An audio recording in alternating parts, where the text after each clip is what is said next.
Pada suatu hari, hakim pengadilan dibuat bingung oleh dua orang ibu yang merebutkan seorang bayi. Karena sama-sama mempunyai bukti yang kuat, hakim tidak tahu bagaimana caranya untuk menentukan siapa ibu kandung dari bayi itu. Akhirnya, dia pergi menghadap Raja Harun ar-Rasyid untuk meminta bantuan supaya kasus tersebut tidak berlarut-larut.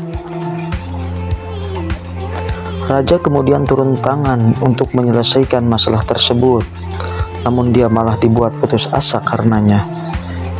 Kedua wanita itu sama-sama keras kepala dan tetap menginginkan bayi itu.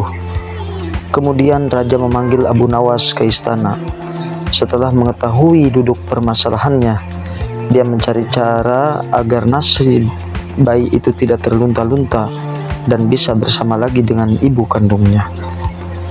Keesokan harinya, Abu Nawas pergi ke pengadilan dengan membawa serta seorang algojo.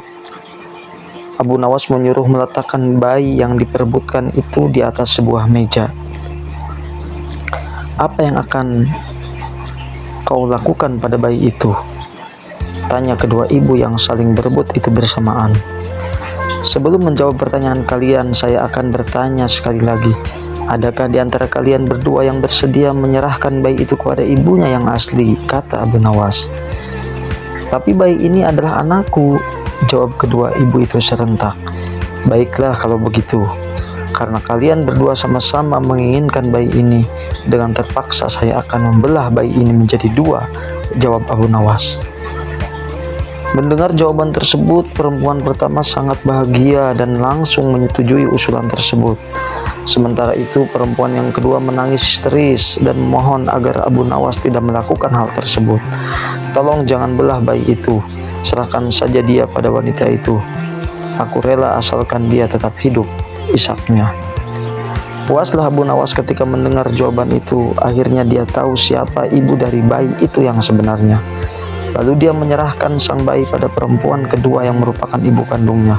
Setelah itu Abu Nawas meminta agar pengadilan menghukum wanita yang pertama sesuai dengan kejahatannya.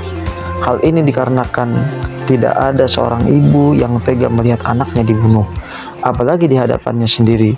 Akhirnya masalah pun selesai dan si bayi akhirnya dapat bersatu kembali dengan ibu kandungnya.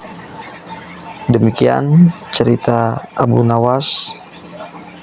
Mudah-mudahan kisah ini bisa menghibur dan menjadi inspirasi untuk kita semua.